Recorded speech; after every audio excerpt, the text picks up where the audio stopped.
What's going on, everybody's?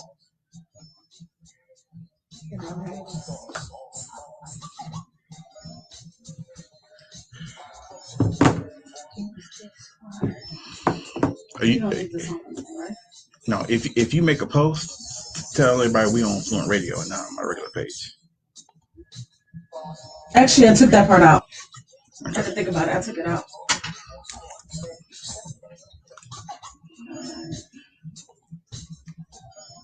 Are you ready? Yeah. Yo. What's going on, everybody's? We are actually, thank you so much for tuning in to this Fluent Radio. I am your host, Mr. Fluent himself. And we have a dope ass show today. Today, we have a really dope show today, y'all. We have the one and only Mr. Omar Gooding, who was going to be in for a second. Give me 1 second. Let me. I do want to pose a question. I want to pose a question before he comes on. Oh, before I forget, I'm wearing my eights today. I'm wearing my all black eights today. I got on my 59s. I got on black eights today. I got on my Payless special before they went out of business. Got my Jordan eights today. So yeah, I'm feeling great. I'm feeling dope. And I am with the one and only Miss Shantae. How you doing? I am peachy. How are you? It's cold. Y'all niggas is, man, look. Yes. I guess the question that I'm actually going to put out there now. Hold on, I'm trying to put our logo on there. Our logo on here. I don't know which one it is. You want me to move? Which one close? I don't know. Yeah, that one probably. Let me see. Don't mind us, y'all. That should be fine. Let me see. Did you ever ask the question you wanted to pose? Yeah. Okay. So there we go. All right. The question I want to know. Okay. There's a part in Crash, right, where the lady's giving dude head. Wait a minute. I'm going straight in. I'm going straight. We are prepared. Okay. So stay ready. You got to get exactly. So she's giving him head, and then the police pulls him over. The police pulls him over, and Mr. Lion. So pulls him over, and he's on one side, and his wife is on the other. So the police goes to, I don't know if anybody remember the movie Crash. The police goes to fondling his wife while he's standing there. Yeah. Now, the question is, what men and women, I want to hear y'all too. What would you do in that situation? Now I already told my wife what I was gonna do. Dead. I'm dead. That's just me. I'm dead. You killing him first? No. Yeah, because I'm gonna lunge first. I'm gonna do this here, and I'm gonna bring it back with the here. And by the time I get to that third one, I've been shot 3, 4 times, 6 times. Okay, 50, 11 times. There you go. 50, 11 times. I've been shot. 11. Okay, I've been shot. Gone. Okay. Now, so Miss Shantae, what would you do? If it was me? If the police, because you seen the movie Crash, right? Yeah. And the way he was fondling her, and he was pretty much up her, he was her hind parts. He was finger. Yeah. What would you expect your significant other to do? Because I already told her I'm dead. Okay. But you have to think of the there was no one around. They didn't have body cams. They have nothing back so there. So there's no one else around. There's no witnesses. What would I have done, or what would I have expected? What if a big body like Susan again came dead? Dead. Okay. Dead. I'm dead. Okay. Because so you expect your significant other to take up for you, right? Yeah, but I might get killed in the process. No, not the woman. It never really happens with the woman. It's always us niggas. We always get shot or whatever, something like that. Well, because the way he reacted, because he already was light skinned. Okay, Let's put that out there. So the way she reacted to him, and she was like, "Yo, why didn't you say something? Why didn't you do something?" And he's like, "It's cops. Like, what am I supposed to do? They're cops. What am I supposed to do?" And she was like, "Man, you a bitch, all that kind of stuff." Like she laid into him. She did. But I can get his point because he's like, okay, what do I do? And it's a damned if you do and you're damned if you don't type of situation. And I can be honest and say I don't like those. Would I like for my significant other to do something? Yes, but I couldn't be mad if he did nothing, because what do you do exactly in that situation? Yeah. What would I do? I'm dead, because what the hell? Get your hand. Okay. He said he'll be at about 6:30. This ain't a show and tell. He said he ran.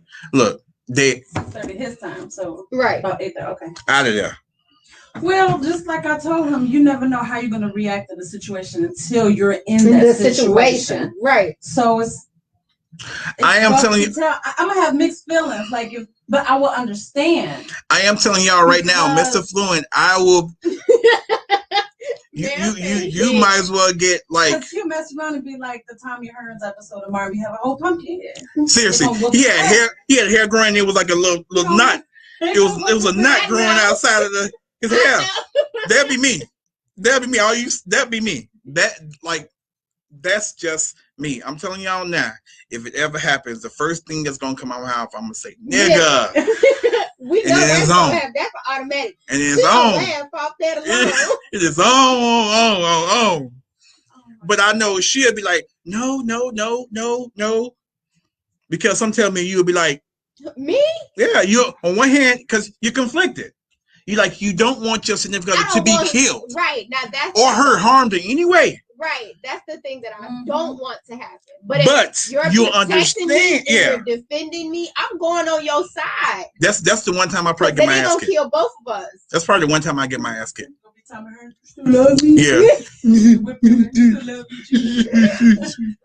Don't do that.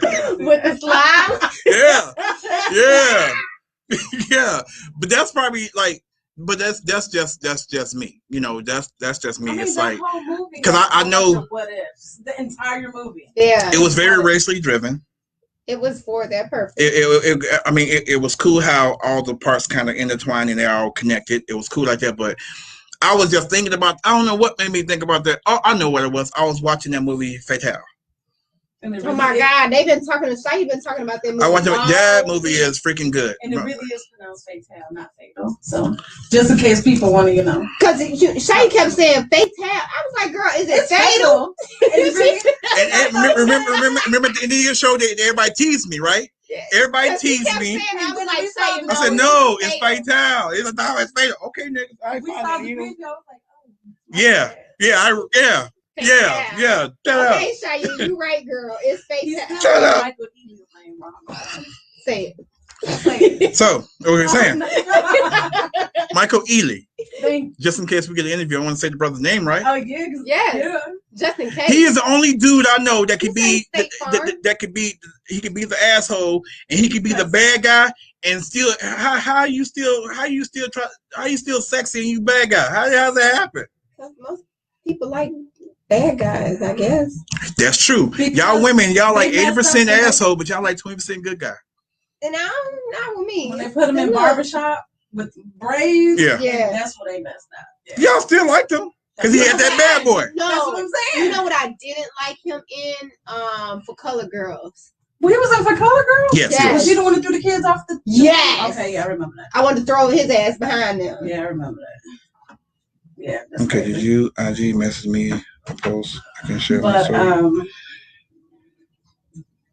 We taking an intermission. Yes. We're gonna take a small break, y'all. We'll be right back.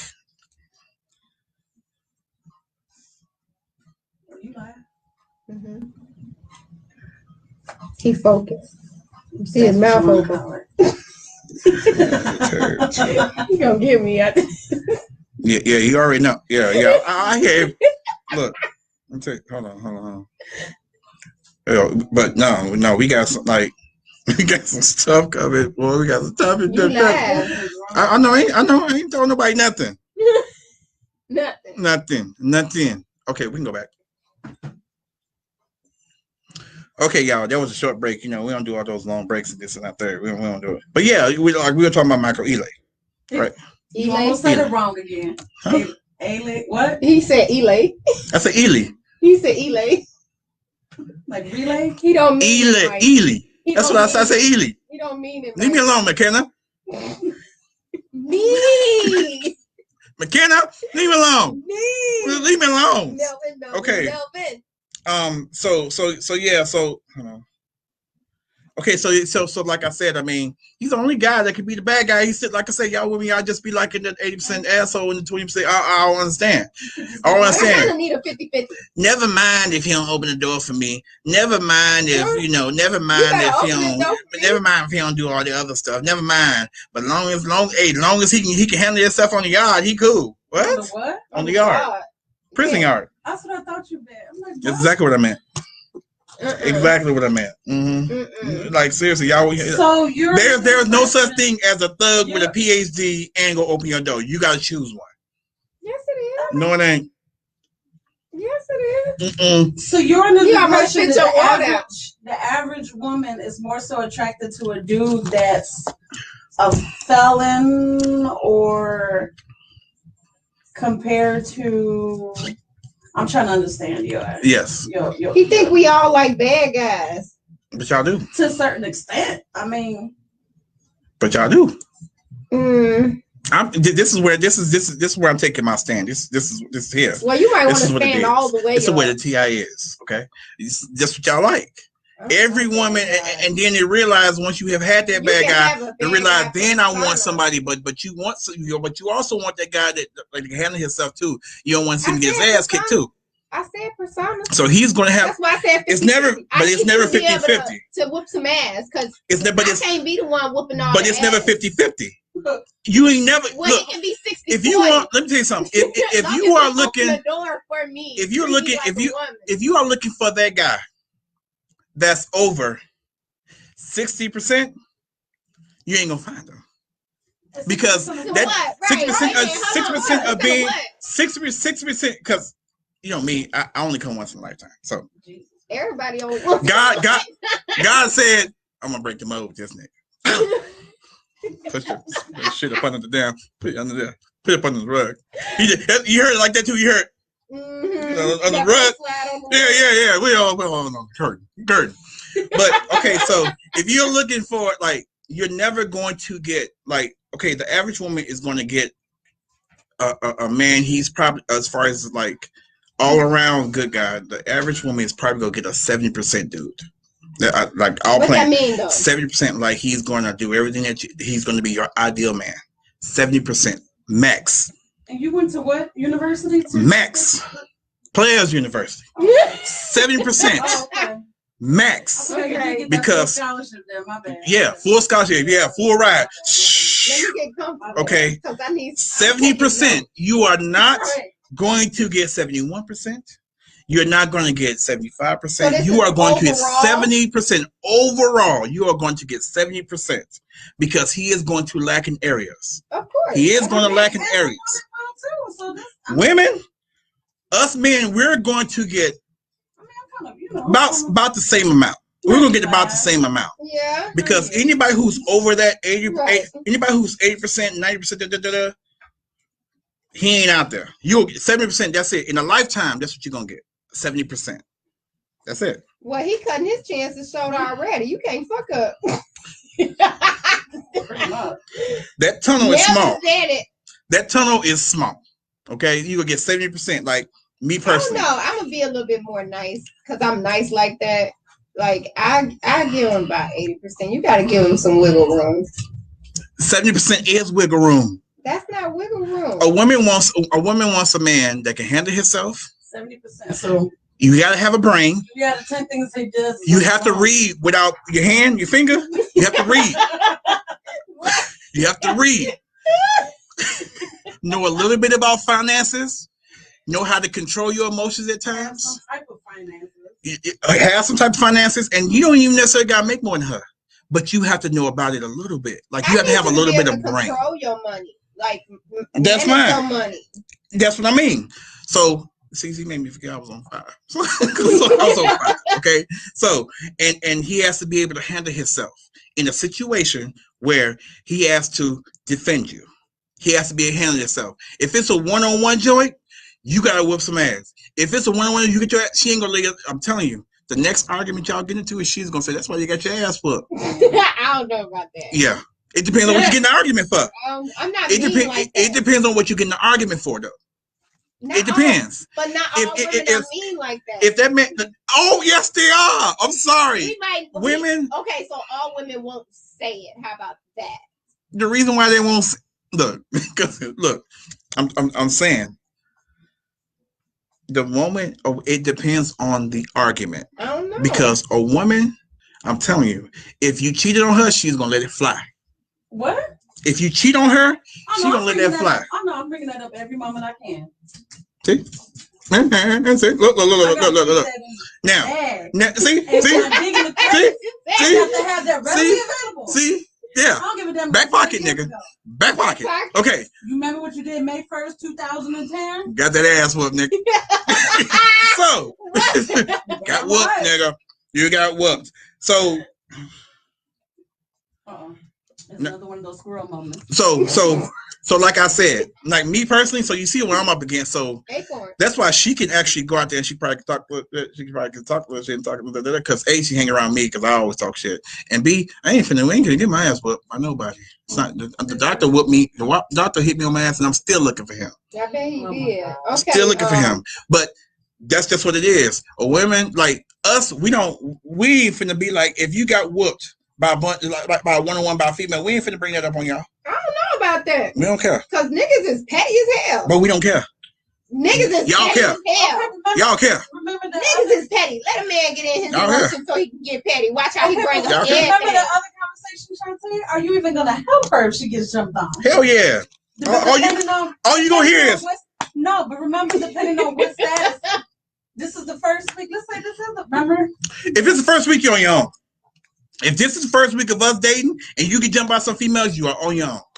I don't care how fine you is. You're on your own. Because I don't even know if I even want to go out with you. Look, because you starting stuff. Now, every time we going to be out, you be starting stuff. Okay, let me ask this. We dating for a week, and I get jumped by some guys. Are you going to continue to date me after that?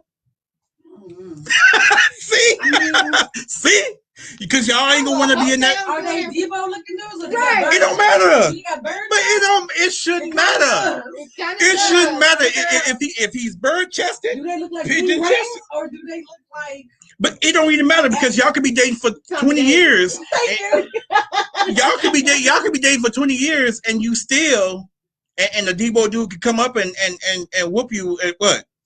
Then I'll give you some leeway if you know. Look, if you dating for a week, Michael Clark Duncan came. If you dating for a week, if you date, are you? A little bit of leeway. Look, if you dating for a week, and your dude gets jumped on, are you helping? Hell no, I ain't gonna help this. No. I'm okay. So there's a time and a place for everything, and I ain't big as nobody pocket, so it's only so much I can do. That's just the truth of the matter. That's what I'm saying. It's only that's what I'm saying. Women, you have to pick up weapons. Right. If it's somebody in the wrong position and give them a good foot to the nut. If it's some big Debo looking dudes, okay, so now we're talking about like horses and cows and whatever. Well, hell, horses and cows or whatever. But if you're talking about some Tommy Davidson skinny people, then you're talking about a bunch of hyenas. Okay? That's what you're talking about. So that's what I'm gonna say the same thing. No offense to Tommy Davidson, in case you get that interview. Yeah, no offense, brother. Yeah, we want the interview still. Sorry. so, but what I'm saying is like it's no different. It's like y'all women, like I said, y'all want there's a certain type of like your ideal man. He is in this box. Your ideal man. You can get the dude that goes over the box. You're gonna get the dude that goes under the box. You're gonna do who comes close to the box. All this stuff. You're gonna get, but you're in a lifetime, you're gonna get maybe two that fit in that box. 2. Damn. You said a lifetime. In a lifetime, So you're how gonna many get y'all 2. get that fit in y'all box? Let's talk about that. Okay, so once you And read what out y'all everybody, box look once you like? read out everybody who got stinky coochie, so boom, that's gone. Once you read out the ones they don't address, gone, and you ain't got no edges, gone. So with all that, so hey, it is what it is. It is what it is. It is what Ain't it no is. pussy love on Fluent It Radio. is what it is. If you're sour, if you smell like sour grapes, no. Nah. Okay. Nah. No, but for real, That I sound asked like a question. How many, would you get in the lifetime since women get 2? Yeah, since we only get 2 out of our lifetime for our box. How many y'all And get how in many do y'all y'all box? get? How many do y'all mess up with? Fuck up the whole situation. We get. Because y'all get a we lot. get 3. 3? Okay. We get 3. We get one who thinks that's the love of your life when you're young. Why we don't get 3? Because like we done gave up on them niggas. That's no, you get 2. The reason why I say you get 2. The reason why you get 2 because once you have grown up, you're not looking like an 8-year-old boy, and you start to develop, then your chances, you have a bunch of chances. But then that mileage start coming on. The mileage start coming on. You got more miles than a pair of those little felines with the swoosh on them. You know the felines, with the swoosh. Mm-hmm. So y'all get 2, we get 3. We get it when we think we have the love in our life, and then we get in the middle, and then we get it at the very, very end. You saw that? Okay, cool. We get it at the very, very end. Like I would say, all the way up until maybe like 20, you have a girlfriend. She's something special. And then from like 20 to like 30, maybe 35, you get somebody else. Because you've already canceled that out because that's puppy love. In high school, it's puppy love. But then around 30 and 40, 45 years, that's when you really like are concentrating on being serious. So that means the 20 females that actually was after you at school, they have dwindled down to 10 because half of them got Stank coochie. So it's dwindled. Dwindled. Okay. It has dwindled. Okay. And then the guys, even with y'all, some of them, they got titties now. Some of them got titties this and third. So like I said, between 30 and 40, that's when you really meet. Because how many people do y'all know they have met the person in high school and you're still with them? My parents, but they argue they probably arguing right now. Yeah, they're probably arguing about what I'm talking about right now. Like, okay. And mama, so that's okay. That's 1 in a million. My mother, like 3. My mama 3. It was my mama 3. Tree. It was Tree. Okay, it was Tree. It was my father. It was my stepfather, and now Steve. Right. 3. I'm telling you, ain't no science to this. Like, you get 3. So why men get more options than women do? Because some of y'all got too much mileage, man. There's more options for women out here, I guess, maybe. He said we got too much mileage. What the hell y'all think y'all got? Some got too much. Look, we're not talking about us. We're talking about y'all. But we talking about your ass too. Look, some of y'all got too much mileage. Some of y'all do. All of y'all got too much mileage. This ain't no. It's another double standard. This ain't no showroom floor model. Like this. How come we got to take the double standards that y'all got, but y'all can't take the double standards that we got? We don't have any because y'all don't allow us to have any. Y'all do got double standards. What the hell double standards we got? We just talked about one. No, we didn't. Yes, we did. Y'all got 3. Y'all wouldn't even help a nigga if he fighting. What the fuck we help for? We not talking about me. Shit, we not talking about me. Look. I'm just remain quiet. I'm just over here. God, we just because okay, so because like, and it's rare that women y'all say that y'all wrong. It's very rare. But it happens, but it's very rare. It's like saying a unicorn, a black unicorn, I have to be with a diamond horn. Wrong. If I'm like 80% wrong, I ain't. See, I can admit when I'm wrong. But I've told you before, you were right. My bad. Let's keep it moving. Let's not do See. Let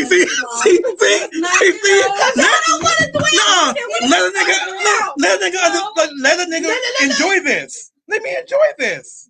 Let me enjoy. Okay, cool. Why? All right. Because we pride ourselves on taking care of y'all men. Well, first of all, pride ourselves on doing what the hell y'all want to do. Okay. Desiree said, cut it out, knock it off. Ma'am, ain't you got a bank to rob or something? Ain't you got a bank to rob? Miss Desiree. Wow, DeMonica over there doing Missy Elliott. Yeah. Me, I'm Superfly. Yeah, I seen it, brother. I seen it. Yeah, Sunday. Yeah, I got some words for you, sir. With your little trash bag. Okay, so back to what I was saying.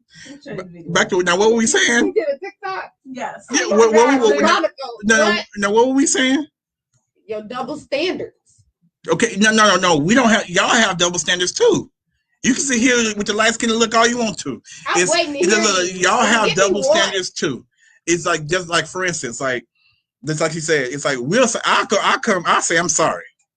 Because and I mean from the bottom of my heart, I'm sorry. He does. I'm gonna give I say I am sorry. Y'all be like, I'm sorry, you was right or whatever. Let's move on. Why are we Let's move on. Dwelling in the past. I've been see.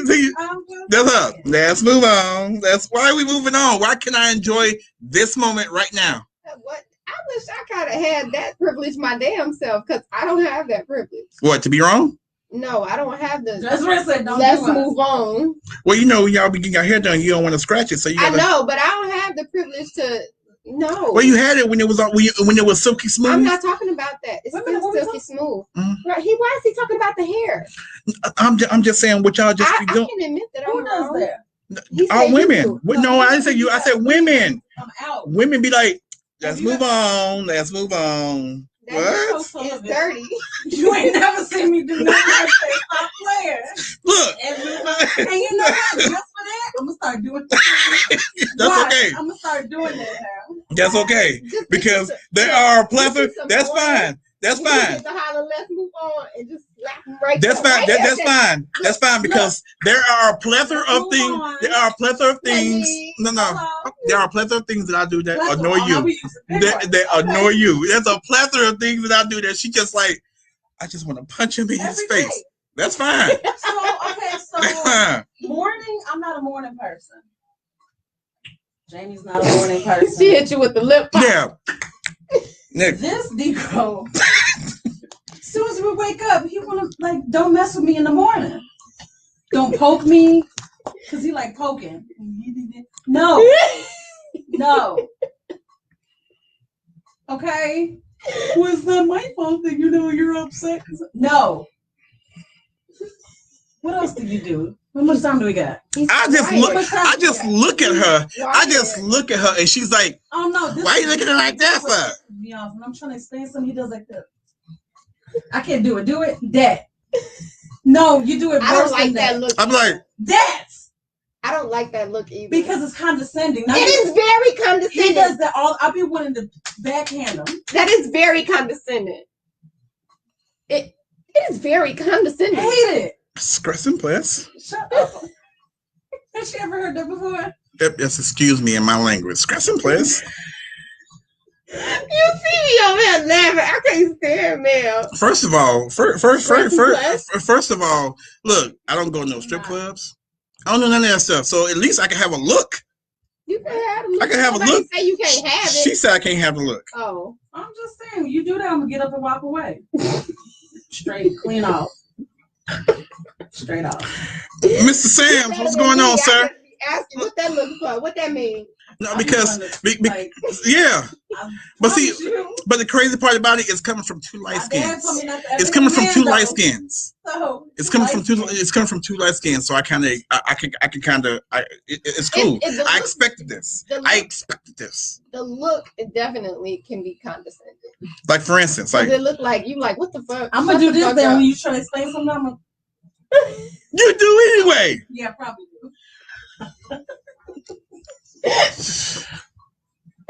See, double standards, double standards. Okay, and also, but y'all both got one, so it's fair.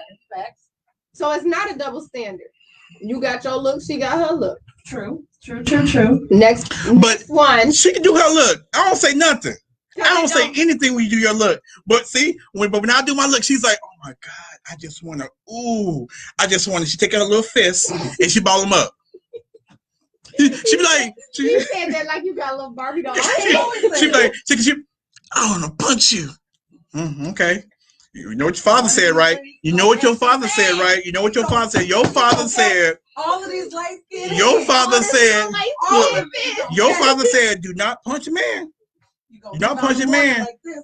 What happened? You put on the damn shades. Yeah, because I promise you, walk right here. I continue in the limo, baby. I continue in the limo, baby. Have a hashtag on Facebook. Them lights. Me too. I continue in the limo. Me too movement. Mr. Sam said, watch with the light skin and stuff. This brother is the Did he get his phone fixed? Yeah, did you get your phone fixed, brother? You got more problems than what I'm talking about right now. Ask him if I'm still good with him. Sir, no, because we're one. Because so that means he has a problem with me. Mm-hmm. So that's just what it is, okay? That's just what it is. Now, you iPhone people, you got iPhone? You know I got an iPhone. That's right, you do got an iPhone. I'm sorry. Looking scratched back of the head. I'm sorry, you do got an iPhone. I'm still gonna say what I'm gonna say though, because iPhone, y'all raggedy. Y'all got them little green. Y'all monsters. Raggedy. That's no. It's not a monster. It's a goblin. It's still a monster. Goblin. It's a monster. It don't look like no damn goblin. It's a goblin. It looked like a mushroom with some sticks and an antenna for some ears or whatever the hell is supposed to be on top of it. Again, that's a light skin answer. No, it's a light skin answer. Have little green monsters. What's with the green monster? Is that the little character thing? Yeah. I'm gonna get a Prime code. I'm just gonna get one of them government phones that ain't got no monster, ain't got no nothing. Ain't got no monster, no nothing. And then you was a shit. Call me after 9. Mm-hmm. It's free. It's free. Nobody call me after 9. No way. No one call me after 9. No damn way. 100 collect. Mm-hmm. Mm-hmm. He almost spit all that water. Next topic. Okay, so as y'all know, I'll be nervous when he about to say something because it might be something completely dumb. Go ahead, honey. Do you see? She said, "Don't embarrass her." Because of his facial expressions. But go ahead. Do you see? Look, it's written all over your face. Go ahead. Mm-hmm, go ahead. You see? Thank you for giving me permission. Absolutely. Dear. Sure. I'm here all week. Well, no, I'm not, but you know. See? Double standard. See, I sit here and I wait for everything you say. I be sitting with bated breath to wait for you to say what you're gonna do. What you gonna say? What you gonna say? What you gonna say? What you gonna say? But you be like, you don't be trying to hear nothing I be trying to say. I do. But what's your next topic? Okay, my next topic is so I done forgot mess around with y'all. I done forgot mess rich around with y'all. Like I said, y'all, we got Omar Gooding. He's going to be tapping in with us, and y'all, we're going to talk about everything that he has going on from his humble beginnings with Ghost Dad all the way up into his Bounces TV Family Time. I think it's on season 8. That bad boy role he played in Baby Boy. That was dope as hell. Yeah. It was how he was knocking. Yeah. In the line. Put them all in the line. He said. You reach back. Yeah. Like he was a Heisman Trophy winner. Yeah. And then had the nerve to pray and stuff after. No, because you gotta pray. No, baby, you gotta pray for these niggas. I'm sorry, you got to. You gotta pray for them. That's all you can do. You gotta pray for them. You know, you have tos. You have tos. You have tos. Yes, you have tos. Okay, so I'm gonna ask y'all another question. What cologne do you like that a man wear? Well, there's this. If you say brew, I'm gonna cock back. I didn't know what that smells like. Brew. You mention that all the time. Brew smell like old man ball sack. That's what it smells like. How you know what old man ball sack smell like? Because I've have uncles and stuff like that, and they come out the bathroom, and that's what it smells like. It's a lingering, so men leave lingering smells behind. Yes, baby. Brew. Yes. Because some women leave their whole uterus in the bathroom. Uterus. They leave everything. You left miss? You left yourself in there. Go get her. See, it couldn't be me because I said, ma'am, you left your fumes here. Fumes. No y'all have fumes. And that's another thing. How come y'all got all this pretty, everything, all y'all body parts sound so pretty and ours just sound just so horrendous? Penis. That sounds crazy. It's a penis. Penis. That sounds crazy, right? Y'all was like vagina. You can say that in public. You can say that in public. You vagina. can say penis in public. No, you can't. Why come you can't? You can say vagina in church, but you can't say penis. Why come you can't? Because you can't. Why come? Because it sounds prettier. See? That ain't even. Do you see? Testes. See, she enjoying herself over there. She's enjoying herself. Cause see.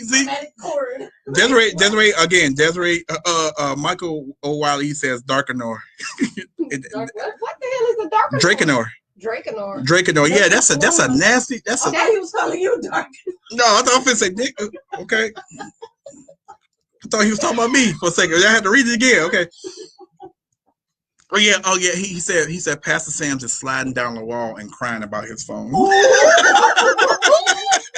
That's what them light skin. Crying or weeping. He's weeping. He's like this with his hands like. Or with his head back like this, and let the tears do this here and go in his ear. Oh my God. That's what you're doing, Mr. Pastor Sam, sir, about your phone. Wait, where you at? I don't see. He said his fist. He said my phone is fixed and working. Where he at? Where you see that at? I see all the comments right here. I'm special. Yeah, he's special. He can see all the I comments. see all the comments. Do you see the comments on yours? No. Must be delayed. Wait a minute. Maybe I can. Mine must be delayed. Hold on. I do see the comments now. You do see the comments now? Yeah, I'm in the 21st century. See, you have to do some stuff on your stuff, and then you can see it. Click comment. Yeah, that's all. But yeah, women, y'all stuff just sounds a little bit different. Y'all stuff sounds a little bit prettier than ours. It just does. Well, yoni sounds prettier. What's yoni? Cool. See? Well, just call it a magic stick. That even sounds crazy. No, don't. That sounds like you should belong in the strip club somewhere. Maybe. Yeah, Chocolate City. See? Yeah, y'all be waving it around, so. See? Ain't nobody be waving nothing around.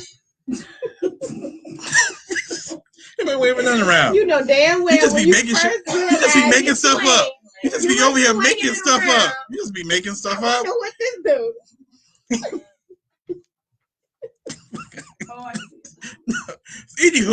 Anyway, y'all just stuff just sounds just prettier than ours. That's all. And just why y'all's can be said in public and ours can't. Y'all can be said in public. No, okay. People just act like it's a crime to say penis. Grown folks can't say vagina, butt, or penis without laughing. For instance, you can say breast in public, but we can't. See, again, you guys have breasts, right? Yeah. We got man boobs. What? I've got titties and breasts too. No. Man boobs. That's what we got. So I don't like most men's cologne. The only cologne or how did we go to talk about body? Because she had to think about it. Right. She had to think about it. She had to think about it. He brought it up. He asked me. He said, "What kind of cologne you like?" And it was like, "Why y'all got pretty names for y'all stuff and we got?" Okay, so what cologne you? So what cologne you use? Too busy. What cologne? What cologne? And he's in the main one. This is what you do. You cock back. Cock back. Heisman Trophy winner. What side of the screen is he on for you? You might have to do to the side. Make sure you do the right one. I got the right one. So what cologne? So it's actually a handmade oil. Oh. Okay, it smells really good. What's it called? It's called Self-Love. Men's Self-Love. Self-Love. Yeah. Okay. One of the ladies that I had advertised her stuff on one of my lives one day. Her name is Yolanda. Her product line is called Yummy, and it smells so good. Like, I don't know what she put in it, but the way she make it, it blends with body chemistries, and it smells really good. But everybody ain't got self-love though. Well, that's why you need it. So that's why I say, like, if it's just a regular cologne that you can just buy off the shelf, what would be?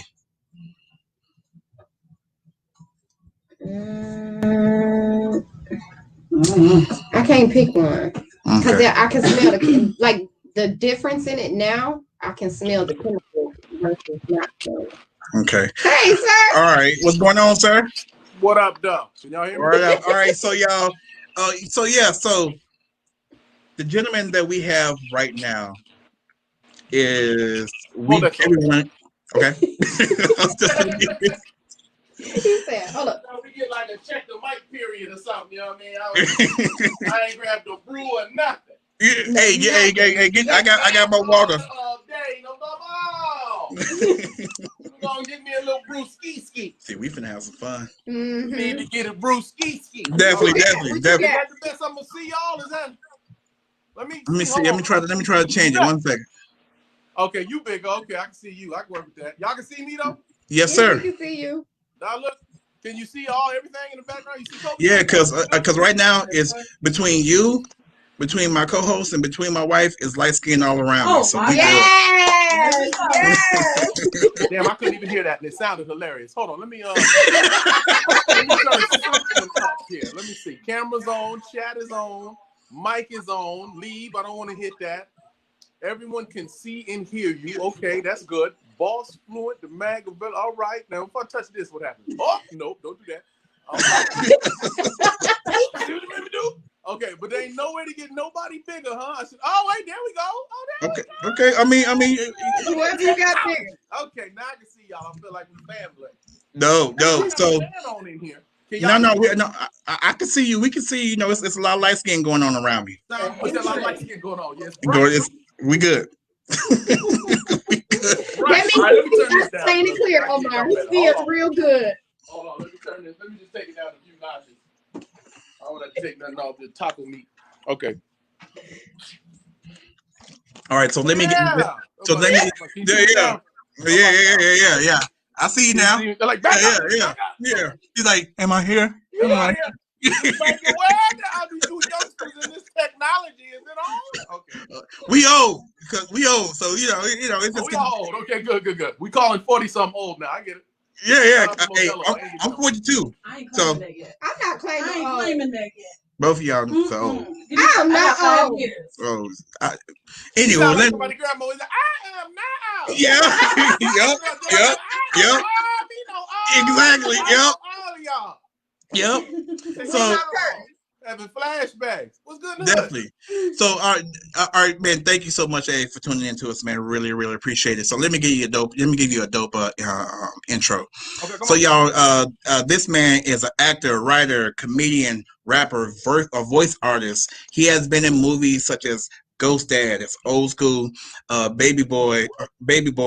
He's been on TV, Hanging with Mr. Cooper, Smart Guy, Touched by Angel, Grey's Anatomy, Barbershop, and he is now on Bounces TV's Family Time. Give it up for the one, the only, Mr. Omar Gooding. Yay! I don't know why I had to be in slow motion during that intro. I just felt like I was at a parade. You know what I mean? I should have been like on something like that. Okay, so now you got to do the Heisman Trophy. You still dabbing? Is that out? Is that out? Yeah. I don't know if you taught me something because you did the Heisman Trophy winner pose in Baby Boy when you were knocking dudes out. You was like, yeah, we were just talking about the Heisman. I know that. The Heisman. You was like, boom, bop. I was like, yeah. Yeah. Uh-oh.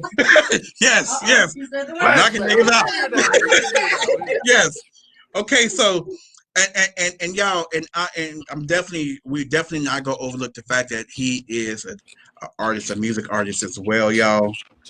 And he has lyrics, y'all. Lyrics are back. Well, lyrics ain't really went nowhere. It's just mumble rap kind of took over there. But we are going to touch on all that and everything. But first thing that we're gonna do is, how did you get started, sir? Literally, I picked up a script from my brother at his agency, and his agent saw my little face at 9 years old and said, "Yeah, beautiful little smile. Would you like to be an actor?" I'm like, "That's all it takes, just the smile." And she was the first person to kind of have the gift of being able to see something in people, you know what I mean, that I ever met. The last being John Singleton, the kind of guy that I can just spot you and say, "There's something I see in this man. I can bring it out of him. Let me do some work." So I pick up the script. She sends me out on 2 auditions, and I book one. For me, the rest was history. And it was 2 auditions in 1 day. Yeah, that was the short version. I don't know if y'all want the long version. How much time we got? Well, we own the station, so You can take as long as you want. So anybody can kick us out. Y'all gotta go. Yeah, y'all gotta go. but definitely. Okay, so now the first time I saw you was in Ghost Dad. Now you have worked with some heavy hitters. Yeah. Bill Cosby, John Singleton, rest in peace. Della Reese, Sibo, Young Buck. Like, yeah, you have worked with some. I've never heard those people put in one sentence before. As far as that was dope. That was the Sibo, Young Buck, Della Reese, and Bill Cosby. Yes, that is a combo. I mean, how did it feel? Like to be like, I know you were young at some things, but then once you started getting old enough to understand, how did it feel? Okay, let's just say for instance, Ghost Dad. Yeah. So how did that feel to even be around Bill Cosby? Like, how did that feel? I mean, I was a fan. I watched every episode of the Cosby Show. So I was starstruck. I've always been a fan of my craft. Like even now, I watch movies. So when I sign on to do a film, I dissect everything. I like to have a meeting with the directors and producers. Say, all right, look, I don't like this. I like that. How about we try it like this? So when I saw Bill Cosby, I was, whoo, that's the man. You know what I mean? I can't mess up no lines. That's all, I was thinking. And he was cool as hell, man. I mean, he knew how to work with kids. He knew how to work with people. Right. Made me feel right at home right away. Talked to me like we knew each other for years. And that was a good thing to do. I mean, I took that with me throughout my career. If I'm going to work with somebody and they seem a little nervous, forget about it. I'm cracking jokes. I'm making them feel comfortable, because the better they do, the better I do, especially as a project that we're working on together. You understand me? So I think he knew it was important to break the ice, because he knew who he was, you know what I mean? Especially to us, even to a youngster. He was awesome, man. He was awesome. Definitely. You want to say something? Yeah. Okay. Definitely. And like I said, I mean, and so which one do you like better? Is it more so movies than it is TV, or is like TV than it is movies? I mean, I get that as an interviewer question, but every time I get it, I kind of go, let me try to answer it a different way, so that, not that I don't stop getting that. It's definitely two different worlds, and it depends on the project. It depends on how old I am, how far along I am in my career. Right now, definitely love TV more because it keeps me at home. I got 2 young babies, Right. Movies tend to travel, you know what I mean? And for me, if I'm doing television, it'll most likely be comedy, which who doesn't want to laugh all day long? Crack jokes and laugh and have fun doing what they do, laughing all day long. Right. You know what I mean? As opposed to doing a drama where you might have to go to a dark place or a silent place, or just be serious all the time.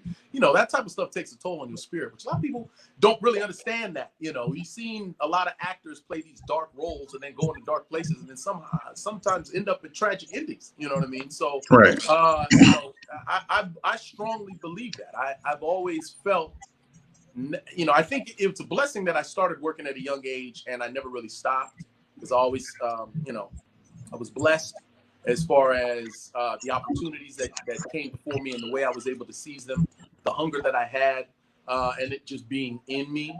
But I was able to choose my roles after a certain time. So I didn't feel like I had to be in this movie or had to do that. We had I was in a lot of the black sitcoms of the 90s.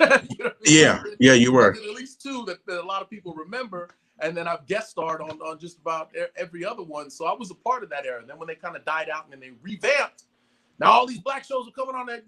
Now you got Empire, you got Power, you got all the everybody's like, oh, you got to get on that. You got to get on that. I was like, no, I don't. You know what I mean?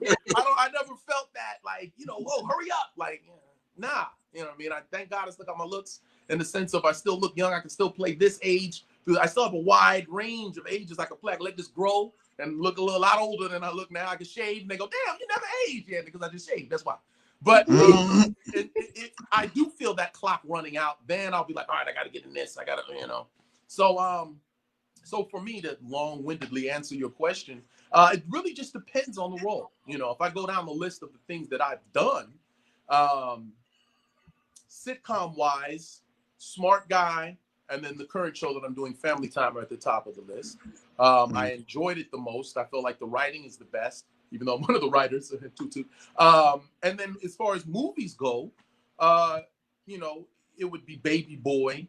And then, like you mentioned, working with Bill Cosby. I mean, come on, I've been blessed with the range of experiences that I've had, but I've also did a TV show, which is one of my favorite things I've ever done. That was a drama called Playmakers for ESPN.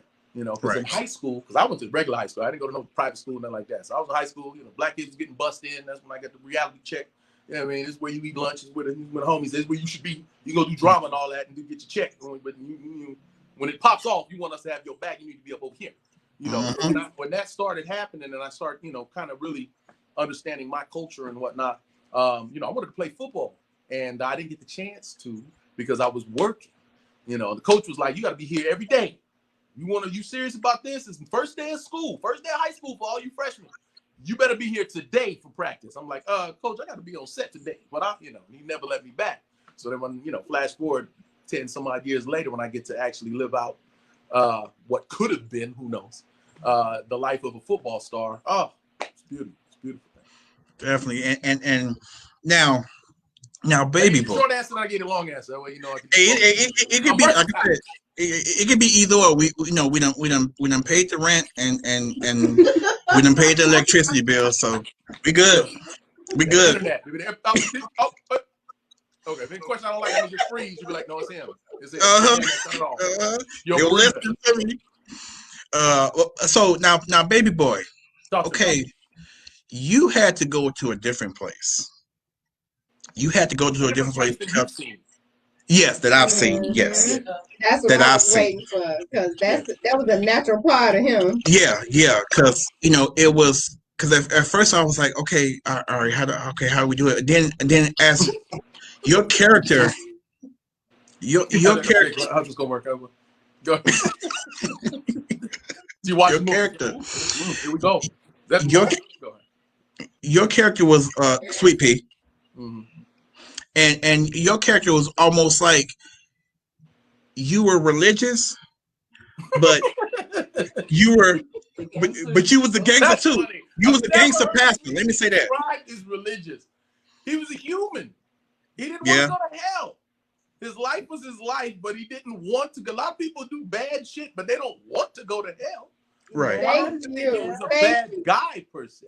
No. He didn't hesitate to take a life. This motherfucker just shot at him in his home. Mm-hmm. At his wife, it was mama, and like what? Death.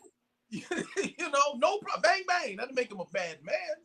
But before he did that, he knew he needed to be saved. You had the feeling that wasn't the first time he pulled the trigger either. But you also get the sense that this was his life. A lot of brothers that grow up in the inner city, they don't have a choice. It's not like, well, you do this and that. I mean, they do, but not really. If that's how you built, that's how you built. But you just gonna get punked, I go to prison, I'm dead. I'm not adapting in that way that a lot of brothers can adapt. They go, yeah, that's it for me. If that's the choice I have to make, that's what it is. Okay, that's like when they ask me silly shit like, would you put on a dress or wear makeup? No, it's not a question for me. Right. That's not how I'm built. That's not I don't feel like, it goes back to what I was kind of touching on before. I feel like, I gotta do it, or this is my break. If that's what I gotta do, and if that's what you call a break, then go fuck yourself. This is not happening. You know what I'm saying? I'm not gonna lose myself. There's many reasons for why I won't go that way. Every black man puts on a dress. No, they fucking don't. When I was a smart guy, they came to me. The Theys came to me, and they said, the Theys. They came to me and they said, we have an episode we want you to do, but we wanted to talk to you first. Because typically, whether you're regular or not, you get a script, you read it, and then you go to work on Monday. If you have a problem with something, sure, you'll talk to them. I'm not doing this or such and such or whatever. But they're like, you're the man, and we want to holler at you about something because we don't want you to take this the wrong way. And I was flattered that they approached me in the way they did, just to explain it to me, because this is before I filmed Baby Boy, but they've been around me and they know, wait a minute now, he ain't gonna go for that. So let me talk to him about this so that he understands. And if he commits to this, it's gonna be hysterical. It's gonna be brilliant. But it's got to be done the right way, and you can't feel nervous about it. So the episode was where Mo and TJ were husband and wife, so to speak. We both had an egg, you know, and I played kind of the mom of it. Oh, well, the egg did it, and he played the dad of it. You know what I mean? But it was purely comical. It had no dress, no lipstick, no feminine ways. It was just the words that made it funny. But if, you know, they were concerned just by knowing me, period, they were like, oh, we got to talk to Omar. And when I read it, I laughed like, yo, I get the joke here. I get it. As long, I never do. You look back at all my comedy. I shied away from physical comedy. Right. I don't have to fall down and land. Oh, ha ha, hilarious! Or don't knock somebody. He hit you and you fall and it's so funny. Why? Or put on this dress or put on this. Well, if you would put this wig on, it'll be so funny. I don't need that to be funny. I can show you how to make it funny, how to make it sound funny, how to say it fast or say it slow or say it with an attitude or say it a certain way. Use my face and you'll be falling on the floor. So why do I have to do all this extra stuff? I don't. I learned that at a young age, you know. So, you know, when they came to me about it, it was funny how delicately they were trying to put it because they didn't want me to go, hell no. I ain't doing this, fuck no. And they were just like, you get it? I'm like, I get it. And if you remember that episode, you watch it, it was hysterical. But in no way did you think I was compromising anything by doing the role, you know. Right. I simply don't believe in that. And, yeah, the fun thing with Baby Boy was that it was therapeutic. It was therapeutic. It was eye-opening for people that just didn't know me. If you really thought about it, you know, things that people don't think about is, especially people that have long careers. Like, if you watch every movie Denzel did, does that mean you know Denzel? No. I mean, he's a hell of a fucking actor. We have no idea what he's actually capable of unless you really know it. I would never pretend to tell you what he's really like in real life, nor would I be shocked to find out how he really is. You know, if he stayed out of jail and there's never any complaints, no gun, no police were sent to his house, then I'll assume he's a pretty decent fucking guy. But I don't know him just because I've seen his work, you know. And I get people that just, you know, they love it. So they walk out like, hey, man, what's up, man? And I go, oh, no, this nigga, or does he just, how you been? How you been? Oh, we're good.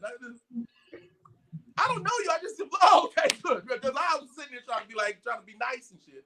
But people, you know, they feel like they know you just because they've seen you. So anyway, so when John Singleton called me, so I'm so fascinated by the man, is he called me, he said he saw me do a movie where I was sitting at a lunch counter.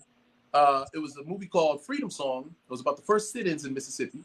And myself, Jason Weaver, a bunch of other guys, we played the kids that sat in at the lunch counters and purposely got arrested for the movie.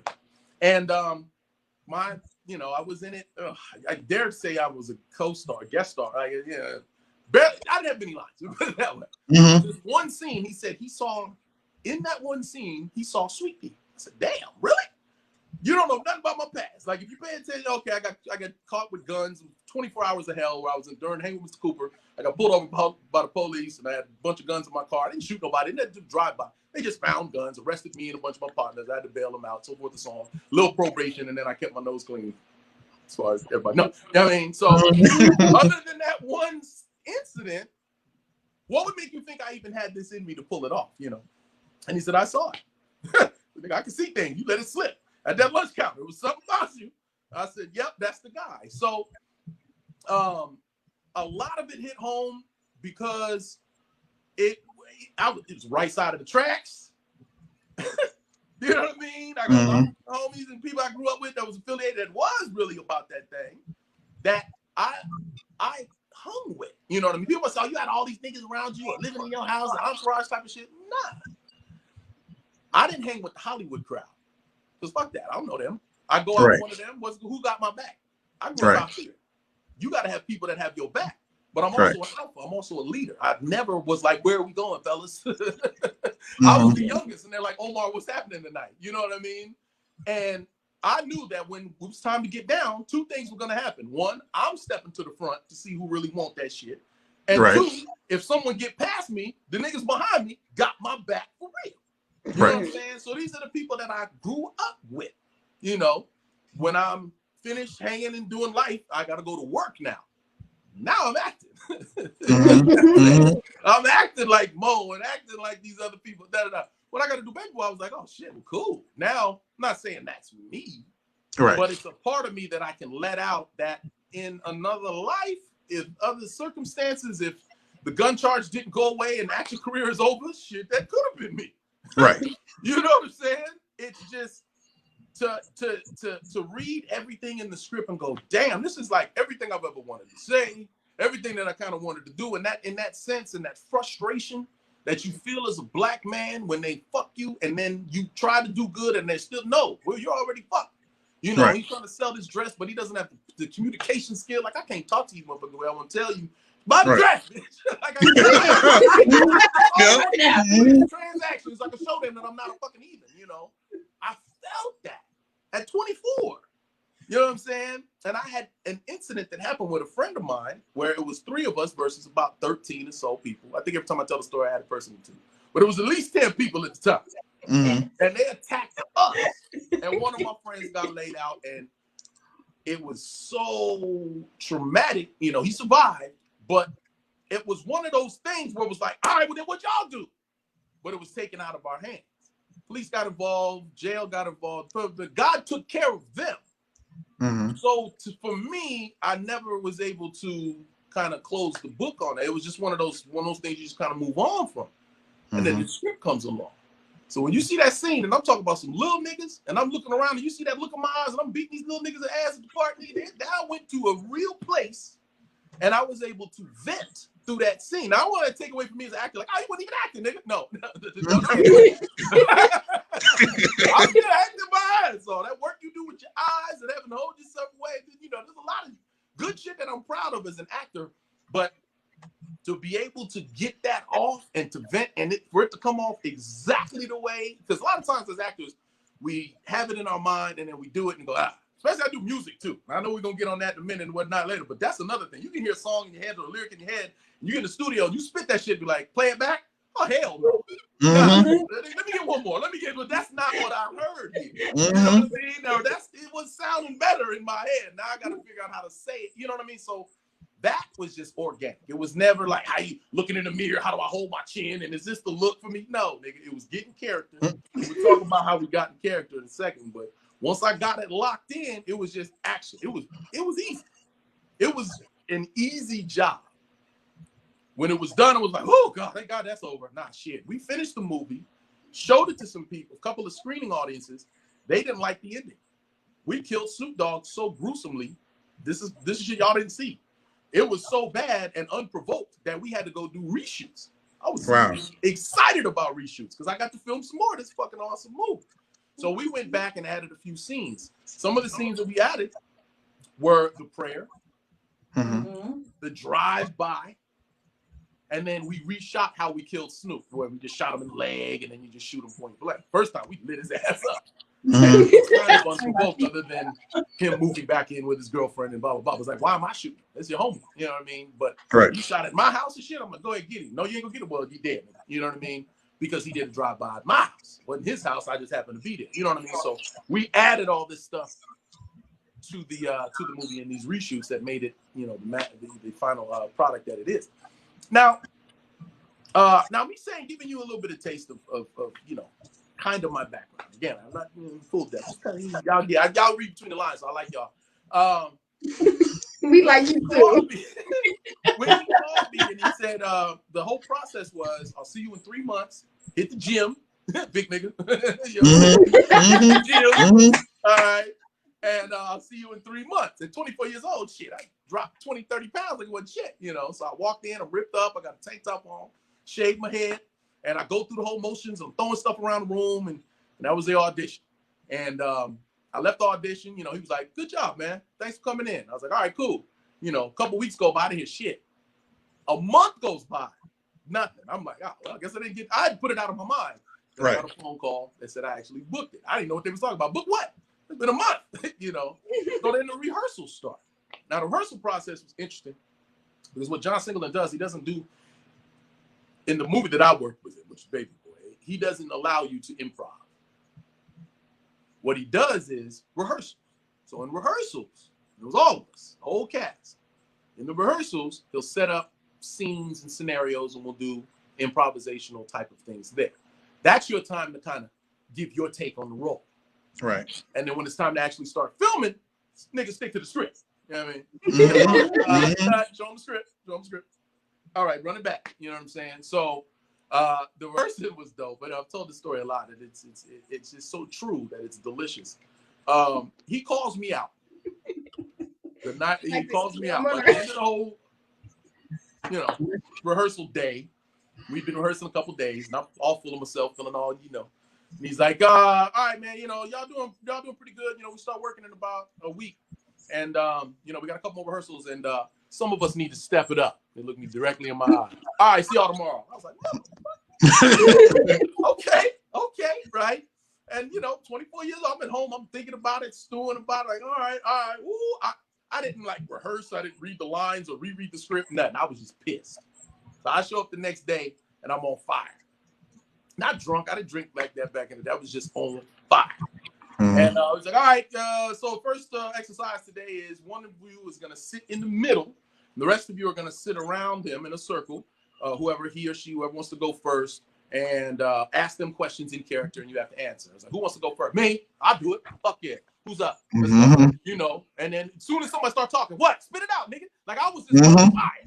You know what I mean? But I'm everybody. Wishing the nigga would say something crazy. Yeah? What? And I go through that, and that's one exercise. I'll go through the next exercise. Whatever it is, I feel like I drank 100 Red Bulls. My skin is on fire. I'm just on one.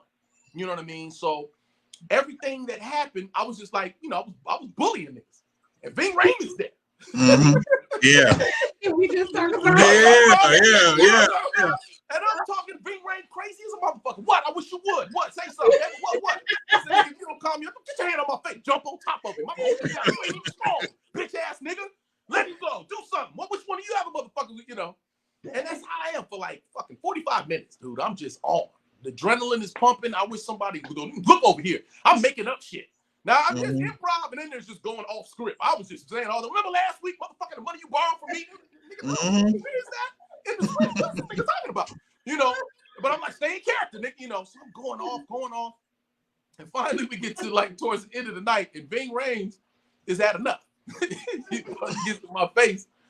And he's like, shut your little ass up. I'm tired of your punk ass, nigga. Where are you from? Right? Now, people that know California, there's basically, California, LA. You can say you're from LA. If you're from LA County, and you say you're from LA, then you where? Compton, South Central, banging, where are you from? Or you can just be, if you're out of town, New York, where are you from? Oh, I'm from LA. Yeah, nigga, what part of LA? You could be in the burbs, you could be in the valley somewhere, Northridge, you know what I mean? Which is where I live. You know what I'm saying? But I have people everywhere, So right. When he asked, when I'm barking at him, and he's just like, man, where the hell you from? I said, man, it's 6-0 Crip from Compton. He said, shut up, bitch, you from the valley. Right? Right? But I didn't break character. I just kept looking at him like, get the fuck out of here. Look at this Crip. And I looked down, and he said, well, then do something. And I looked down at AJ Johnson. I never forget. I looked at AJ Johnson that played his love interest, Tyree's mom in the movie. And I looked down at her, and she looked at me like this. You gonna do? And I was like, nigga, bang, bang, you dead. He said, bitch, there ain't no gun. Slapped my hand, picked me up, slams me on the floor. We rolling around. And for the first second and a half, I was good. I was what? Nigga, you still ain't shit, little nigga. And then my little 24-year-old strength ran out, and his grown man strength kicked in. I really couldn't move shit but my hands. And he got me all caught, and he's getting closer and closer. We're sweating on each other on the ground. Johnson ain't doing nothing but this the whole time. He ain't thinking about cut. He's like, this is good shit.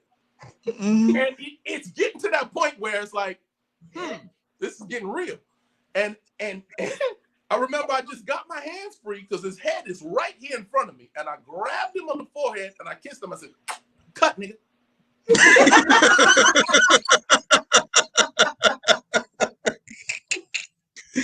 And that was the end of it, man. And he got up, I don't think nobody clapped. It was just one of those things like, woo! And, that was the end of rehearsal. And John, again, John was like, all right, cut, nigga, true story. And John said, he said, all right, good shit. Omar, good job today. You need to stick to the script a little bit. But I mean, I see where you're going, though. Good job. All right, I'll see y'all tomorrow. And then Ving walks over to me and he's like, damn, man, what the hell? You take some acting classes overnight? Like, what the fuck was that today? I was like, I don't know, man. He called me out, And that just kind of set the tone. right? Right. But it still wasn't the whole process of me becoming Sweet Pea. It actually, you know, it was that as far as me being focused. You know, it wasn't, again, I didn't have to go read a book or reread the script or anything. It was just John's way of motivating that he had, his special way of saying, nigga, lock in. We ain't playing. This got to be that thing. Lock in. You know what I'm saying? He had a cat by the name of Big Cat from 6-0 Crip, who was on set kind of being the authenticator kind of guy. You know, and he's like, this dude right here is the truth, right? I want you as an actor to kind of shadow him, hang out with him, have a couple conversations, and kind of see where he's coming from. You know what I mean? People say, oh, did you study somebody? It wasn't really that I studied him, because he wasn't nothing like the character per se like that, but he was a real Crip, you know? He was that guy. And he was like, all right, man, I'm going to take you out. I'm going to take you to my hood, you know? And when he took me to his hood, you know, not like I said, I got people from South Central, a couple partners grew up in Compton, Watts, like I've been, you know what I mean? So it wasn't that, but the thing about hoods is, you go to hood, you know. Right. You don't go to other hood. that's the point. So I'm in his hood. So what am I doing? Walking around like, yeah, I'm with him? No, nigga, I'm quiet, right? Mm-hmm. But I'm looking, you know, and I always think about it like Rocky 3, when Rocky loses the belt, and then he trains with Apollo Creed, and he takes him to his spot, and he said, look, see these guys, see how they looking? They got the eye of the tiger. That's what you got to get. You got to get the eye of the tiger. That's kind of what had happened, because, you know, what Big Cat told me was like, look, man, you look the part, but you doing too much yelling and screaming and shit. Niggas don't do that. Real niggas, the ones you got to worry about, they the ones yelling, yeah, shut that shit up. You got to see these niggas I'm going to bring you around to see their mannerisms. And I felt it. I did. And what I soaked in was all that I had, all that rage, all that I wanted to prove, and I thought it was therapeutic and beating the kids and all that shit. I had to bottle that shit up. Right. And then once I was able to lock it in, boom, and put it all right here, then I was golden. You know, he took me around, and, you know what I'm saying? I saw what it was, and you know, he's real shit. Like, he was like, all right, I'm take you with me. We're going to go a couple spots. Some shit go down. Don't you be no weenie, nigga. Fuck all that. You an actor shit, nigga. You better pop off. I'm like, nigga, all right, man, let's go. You know what I'm saying? So nothing ever happened like that. Not really. But I'm not long but you know, it was some cool shit. And then when I got on set, man, I had it. Once I locked in, shit was easy. It was easy. And one of the best experiences of my life. Because the one scene or part that sticks out is it looks like Sweet Pea was at peace before Snoop Dogg shot at y'all. He was at peace. He knew where he was. He was at peace. He was cool. Yeah. And then Snoop Dogg shot him. And then it was almost like he was like, fuck. Yeah. Damn. Like, just when I think I'm out, they pull me back. Yeah, he pulled me right back in. So now it's like, now I have to do something. Before it was like, oh, we ain't gonna worry about this nigga. He ain't on nothing. And then she was saying, I was like, if not my homeboy, like my wife and my mother-in-law is up in there. Come on, man. Everybody's there, man. He shot up. He tried to kill me. So I gave, you know, you give a little nigga a chance. We gonna do this. You got to take this nigga the fuck out, and you better not hesitate. But you still didn't see it coming. You know, I love that. When I read, I was like, oh yeah. You mean he gets to? Oh, I got to stand there, and then he shoots him. Oh, I get to shoot him. Oh hell yeah. definitely. No, but I'm gonna do. I would do it for free.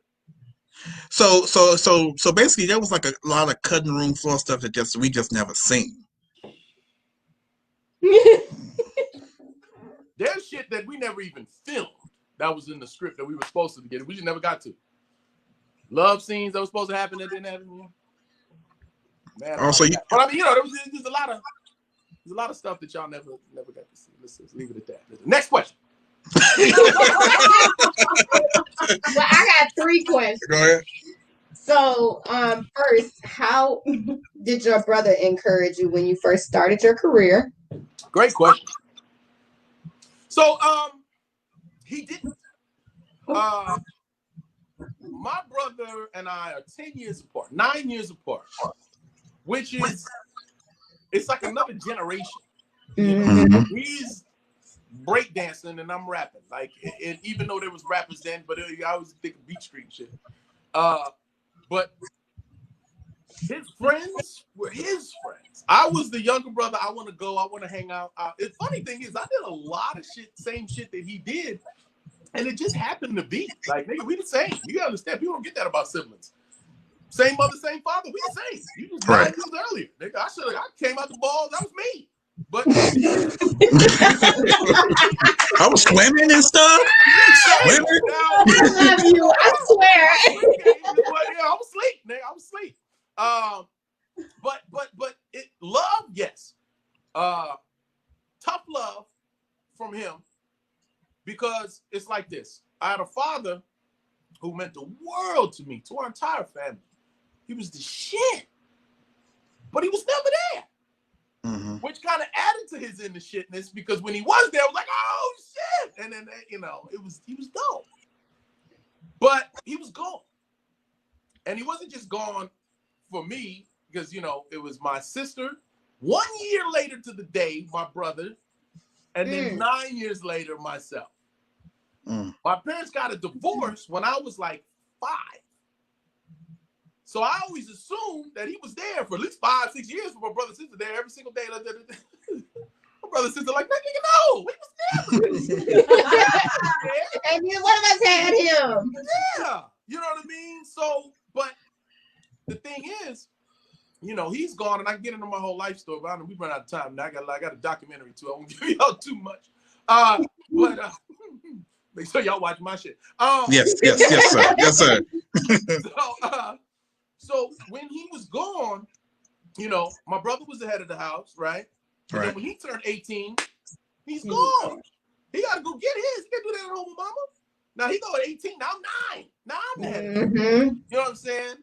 So he's out doing his thing. Luckily I book a regular job by 12. Now mom could quit her job. We can stop doing the homeless thing and living in cars and all this shit, because the Pop 70 money went out. Again, documentary. Look out for it. It's coming out in a couple months. And I'll tell you all about that. However, he was like a father figure, you know what I mean?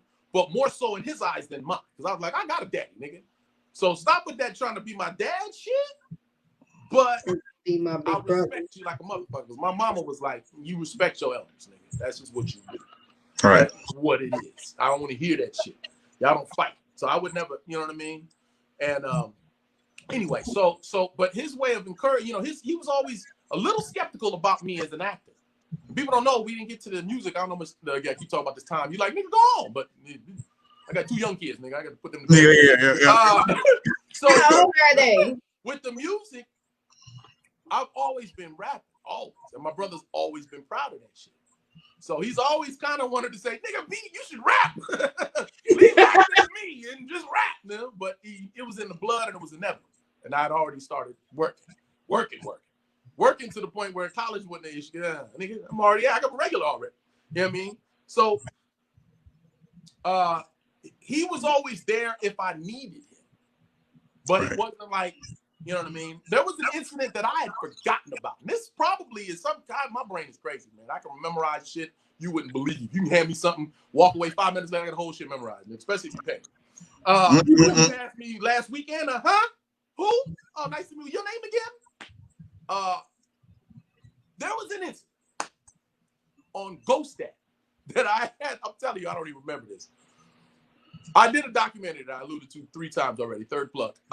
And I got my mom on there to talk about everything. And she was like, I said, you want to talk about GhostDad and everything, 90s basically is what we're basing this documentary on. But, it's basically centered around myself and the 90s. And she was like, yeah, you should talk. I said, I got my brother to be a part of it. We got an interview from him. It's great.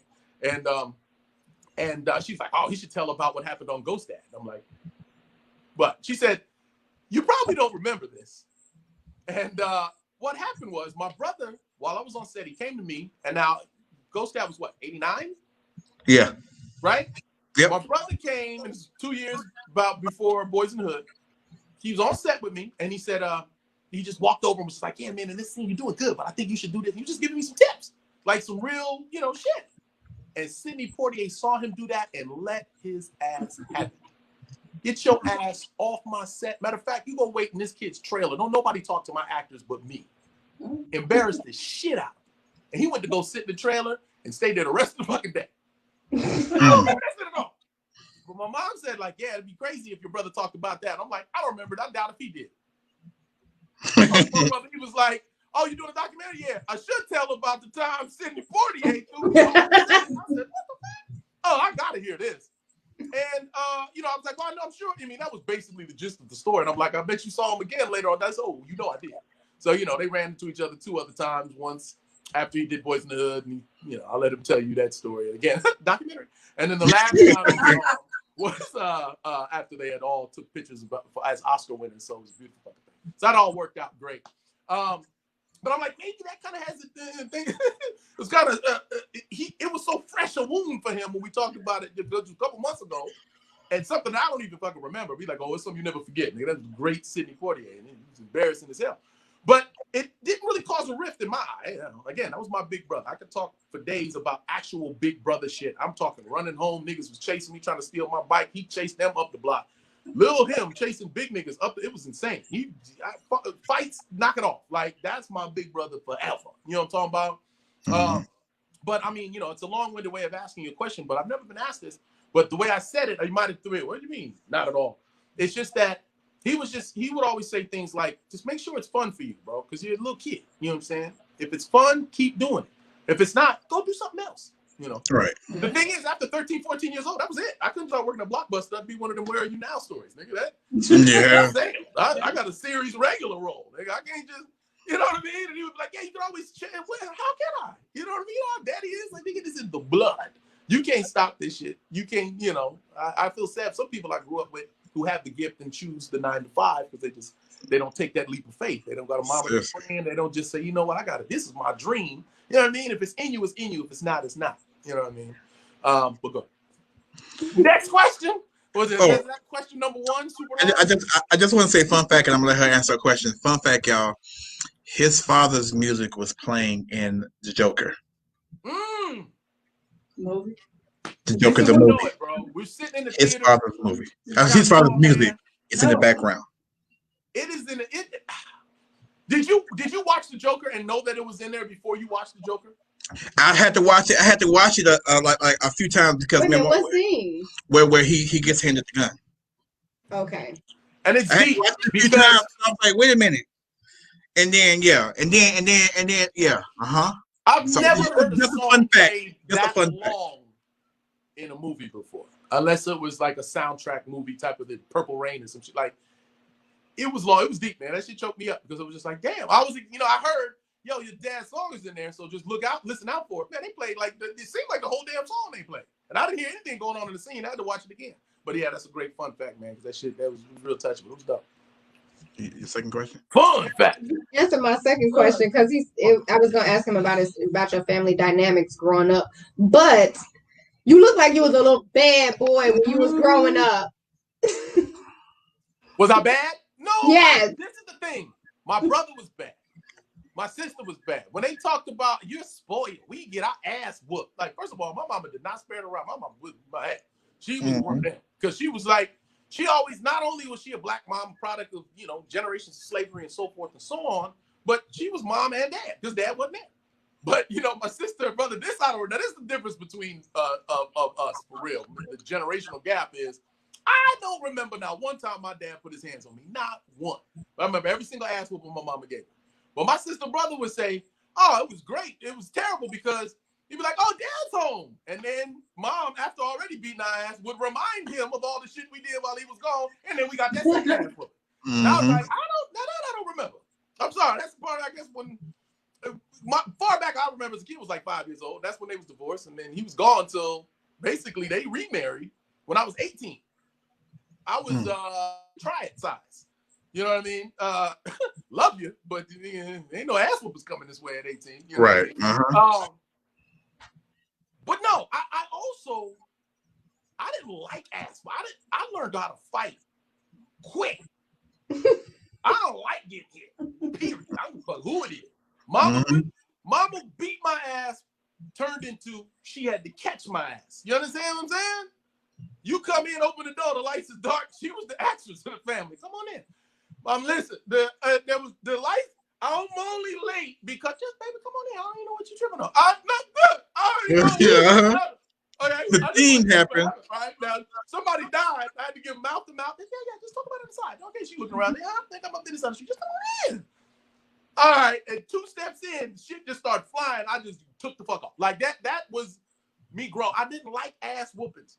Grown, I'm fat, I got fat hair, I got big fists and little wrists, nigga. I'm fast. I gotta protect this. Yeah, I mean, that's one. And two, I never understood why you would just fuck up for an ass beating. Tell me the shit they used to do, steal shit and break into this and rob and burn shit. I'm like, why? Your niggas was bad. I was not a good fucking kid. I just wasn't. You know, and then working was fun. And then having money, first it was all about working. And then once I finished work, I didn't do dumb shit until, you know, late teens when I was either, and again, me running with real niggas and street niggas and shit wasn't about me trying to prove myself because I'm an actor, because that could have been bad. I've been all over the fucking news. I hated that. One time I was in the news with some dumb shit. The other real shit that happened. All right, but it you know, it just kind of couldn't be avoided type of thing. But it wasn't like I, you know, had like a bad streak. You know what I mean? I was always the happy guy. You know what I mean? Until I wasn't. Because that's, I think the reason why I have a switch that flips so hard is I would prefer to laugh. I don't like arguing with no fucking body. So it takes, I kind of have a quick fuse because if something pisses me off, then you fucked up already. Right? Because I would much rather fucking laugh. But if you got me mad now, I don't hold back. Now it's just holy hell because I need to prove a point. We shouldn't go through this again because you don't want me here and I don't want to be here. You know what I mean? So now it's fucking hell. Anyway, definitely. Was there a third question? That was the third question. Y'all? Ooh, you hot. Light skin my ass. I'm getting dark, getting mad talking about ass. No, nigga. No. You're still light skinned. You're still light skinned. Okay. Okay, you got the shadow of the go. Okay. Is it darker now? No. Show your yellow ass up. Was that the third? Oh, that was the third question because the other one was dynamic going up. Yeah. All right. So, and in conclusion, we definitely. Well, I guess just speak a little bit about your little bit about your music. Say this too. I do got a lot of shit that I want to talk about. A lot of things I can talk about. This was fun, but I have no problem coming back because I have. I mean, you got a couple more questions. It's cool, but I have so many projects that I need to plug, talk about, that I want to dive in. I'm excited for my fans. I love all these interviews that we do when we walk down memory lane. And the cool thing about it, the reason I'm so long-winded is because this documentary that I just wrapped up, where I got to revisit all of this stuff, which was fucking fun as hell to me. Because I don't remember a lot of shit. A lot of my friends would tell me, man, remember this? No. And they'll tell the story. I'll be like, no, nigga. I mean? That's like watching Smart Guy. I love watching Smart Guy now because I ain't got no idea what the next line gonna be. I'm just watching like, how this nigga is funny. Like, you know what I mean? I don't remember any of this. I know some niggas remember every single detail of everything. God bless you. Not me. Not I. Selective. And some shit I remember in full detail. But the other thing I'm like, was I there? It was your house. So anyway, so I do have a lot of stuff to talk about. I got this documentary, I did a movie called AM Radio. I'm going to talk in length about it, about a brother that was dealing with mental health. Working at a radio station and his love life and talking. He's read a lot of books and it's great. But there have been 3 projects that I felt this way about. Smart Guy was one of them. Baby Boy and this. That it was a project that I felt was written for me. And I know it wasn't. You know what I mean? But God brings some things to you. You look at it and just be like, what the wow. Oh, and Family Time. Family Time is like that too. Because when he gave me the script, I was just like, I ain't even got no kids. I'm gonna play the hell out of this daddy role. 12 years ago. But I'm just so proud of everything about it and the fact that I'm a producer on it and have been watching the editing process and saying, take that shit out. Or, that's good. You know, that's what I'm more proud of than anything. But this documentary, done a lot of music last year. This year I already started. I went to Tennessee and finished. We did reshoots on AM Radio, which is the movie. I did reshoots for the documentary, the whole wrap up. I did an audio book. I did a book about tips on breaking into acting, and I did a brand new song called "Why Don't You See It." Why can't you see it? which is every single exactly what you think I'm talking about. You know, it's just while I'm doing it, they rush in the fucking Capitol. It was insane. It was surreal.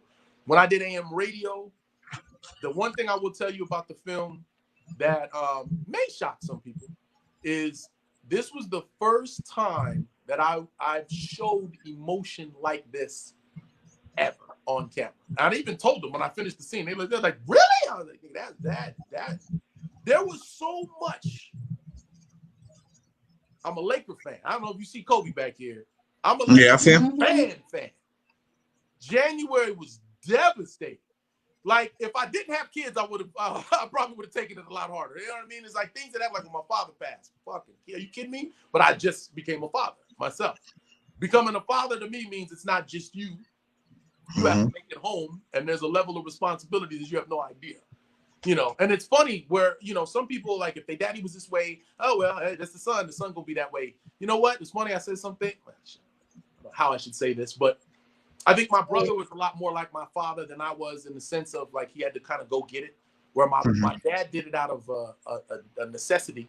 My brother he hasn't needed money for a long time, but he's always been on the road, and he kind of raised his kids as he traveled a lot and kind of things like that.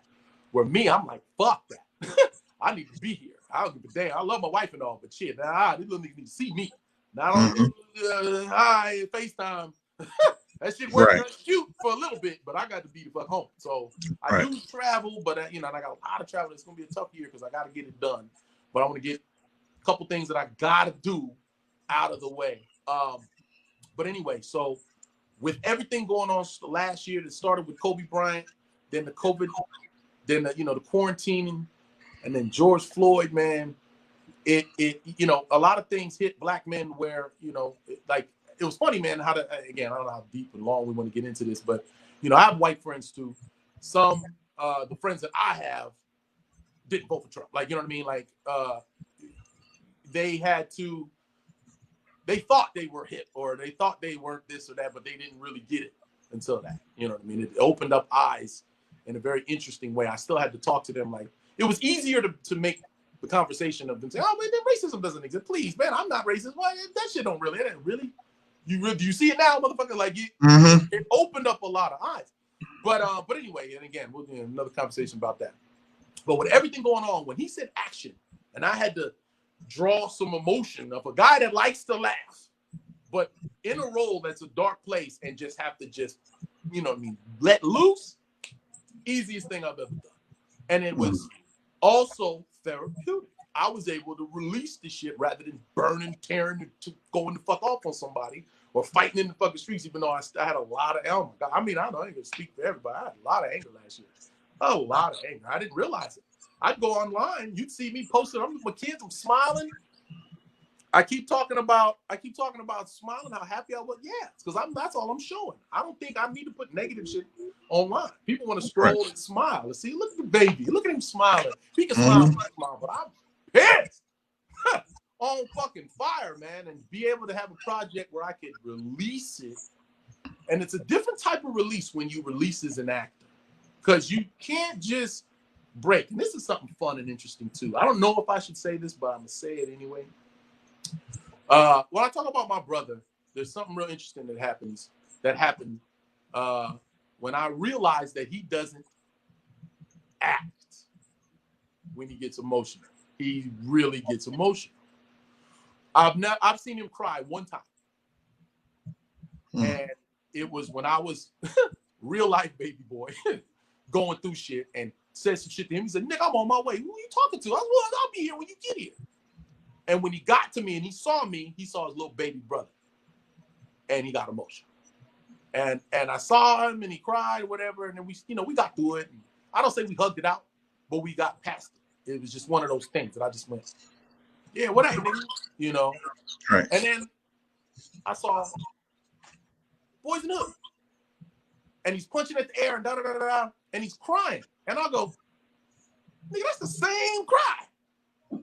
He's really fucking crying there. That's not some fake, I gotta cry here. Like, this nigga is really showing some raw, like, damn. And I hear people say, how do you get into a role? How do you cry? And he always ignores it, like, yeah, fuck off.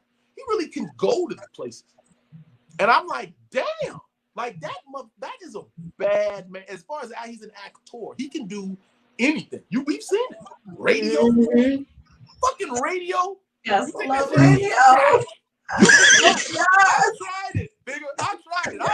They said, I want you to play this guy's mentally challenged. And I was like, sure. I got there and made a fucking ass of myself. I was in the audition room, right? It was like, you know, when people, I usually get an people when I'm in the room with them. So I'll know if I book something or didn't. And sometimes I'm surprised. But, you know, sometimes they go, hey, man, good job. Good for me. Thanks for coming in. Or, hey, good job, man. Thanks. This was, thank you. But it was that's it. You're done. Okay, thank you. And I walked out and I went, "What the fuck was that?" Oh, hell no! And I checked that off the list, and I found my fucking lane. I know my motherfucking lane, and I stay in it. Hey, oh man, I love everything you do. Yeah, me too. Because I do shit I know I can do, and that I can do justice to. You know what I mean? I'm not gonna stretch too fucking far. I may play a doctor here or a cop or some shit, but my way. You know what I'm saying? So, but my brother can just go into these, just blow my fucking mind. And then when it's time to go there, he actually goes there. It's fucking amazing. It blows my fucking mind. How did Playmakers change you? How was that role? Oh my God. It didn't change me. It was a cool fucking role, man, because, you know, I just done Baby Boy, and it was the space in between Baby Boy and what comes next. You know, I'm a TV actor. So, to the core. Like, I always book television. I used to book all the time. You see all the shows I was on, and there's a lot of shows. First I did show that went 3 years, followed immediately by a show that went 5 years, followed immediately by a show that went 3 years. And I was like, whoo, that was it. Bang, bang, bang, bang. Now I'm 24 years old. You know what I mean? Started when I was 9. I was like, damn, I'm work. Then I did a bunch of shows that went like 1 year and done. Did Barbershop, the series. Oh, baby, tons of fucking money. We did 1 year, and then some politics killed that, and it was done. Playmakers, the same type of thing. 1 year and done. But like I was saying before, I wanted to be a football player, so I was so excited. We were filming this out in Toronto, California. Love Toronto. I was just ending a relationship, so I had a goddamn ball as a young single-ish man in Toronto, and it was like being able to be this football star, but I'm also an actor with money going, and we got the hit shows. So when I went out, I felt like that fucking football star. So it was beautiful. I mean, you know, and the workload of we were in Canada filming with the CFL, which is the Canadian Football League, and real athletes. And they had this one scene we had to run the 40-yard dash over and over again. We ran it so many fucking times. The last time we ran it, I blew both my hamstrings and collapsed in the heap, and then found out what Epsom salt and shit and all that ice bath was about. And I was like, I feel like a real fucking athlete. And a couple of athletes walked up to me and said, man, we don't run the 40 that fucking much. They was killing you niggas. And then eventually they started doing stand-ins. Fun fact about that, they thought that was the first time, probably not the first time, but the first example I can give you that I realized that they thought all black people look alike. Because if you watch the very first couple of episodes, when they say my character's name and he's running and doing football drills, you see a brother darker than you, sir, with dreads hanging out the back of the helmet. I'm like, the fuck? Nigga, that's not me. They didn't care. They was like, just give a black guy the ball, that'll be it. I'm like, nigga, I'm like 12 shades darker with dreads, nigga, how? I had like cornrows. So what the fuck? And then eventually, after 2 or 3 episodes, they found a guy that matched my skin tone, and then he, you know, but that was after they let us, you know, some plays they let us do. All right, 5 yards, hitch left, bam, turn around, boom. All right, you can do that. That long, deep route shit and hit a nigga, tackle, break the tackle, and run. Nah, stand in. So changed me. Woo, changed my relationship status. And other than that, it was fun. It was damn fun. And Toronto was beautiful. Oh my God, what a beautiful city. It was clean. Yes. Yeah, you can't litter out there. They fine you. Huh? You can't litter in Toronto. They'll fine you. Woo! I drew a rapper on the floor. It felt like the Matrix. The whole thing stopped. Everybody looked at like, nigga, if you don't get that up. Off, like, it's my hand. I thought, where's the trash can? Right there. Okay. Woo, it's clean out there. So let me ask you. Let me ask you a question. question. Like Trump, I'd have been. That's what the fuck I'd have moved to. Let me ask you a question that's totally unrelated. So, so you are married. So, How many serious relationships do you have before you got married? I knew you was gonna go into this. Shut up.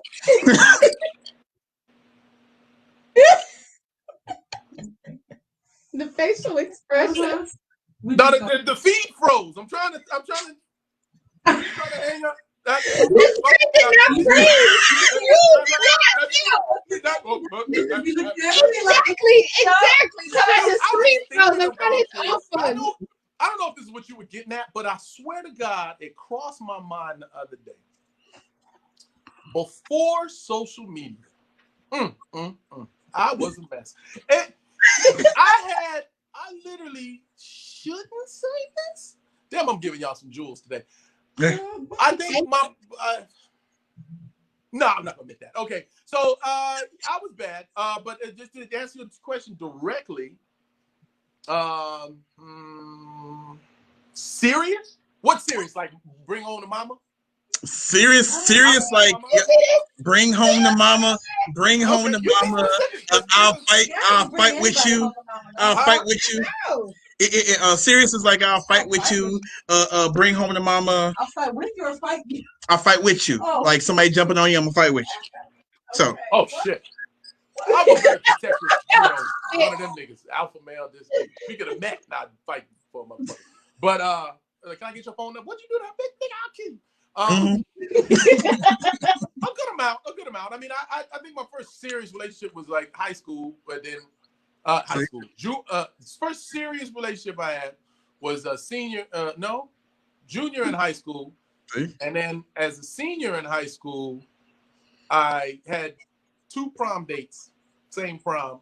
And God, don't worry, God took care of me right away.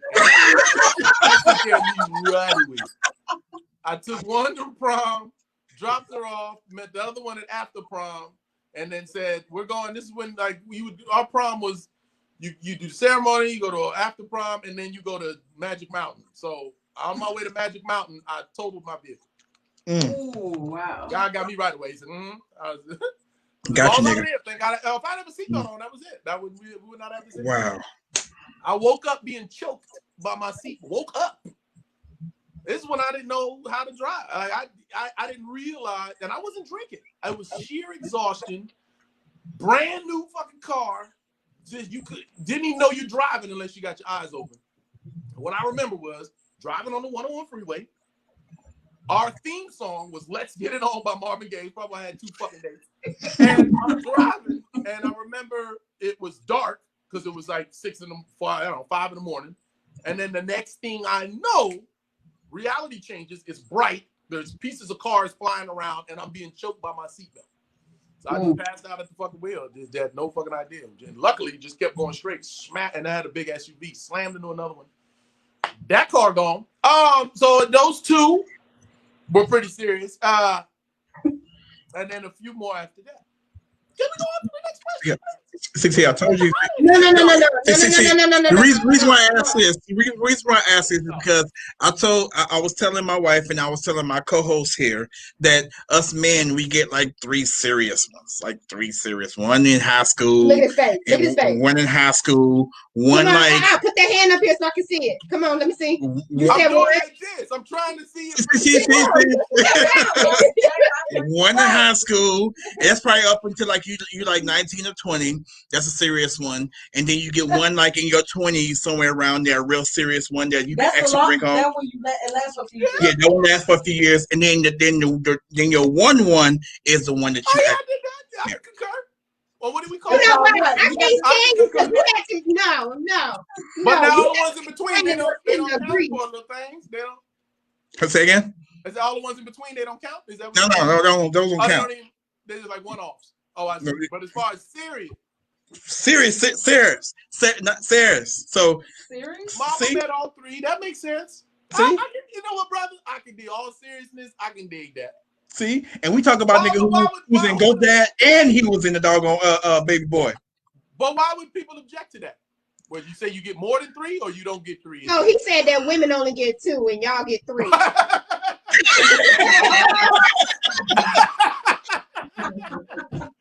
Well, why would women object to that? You ask a woman how many men she slept with, they say like 3, 4. Ain't no woman be like, oh, I met about 75, nigga, and then about 12 of them been serious as hell. When if they They say only have 2. if they say 4, it's usually mean 8, and then if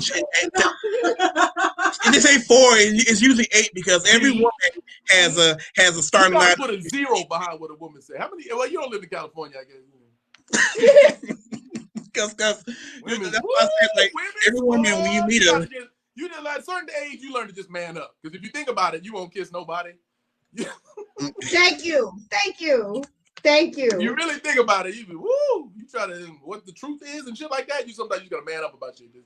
You know what? It's just me and you, baby. It's me and you. Well, it's me and you now, baby. It's me and you now. yeah. It's me. It ain't about the past.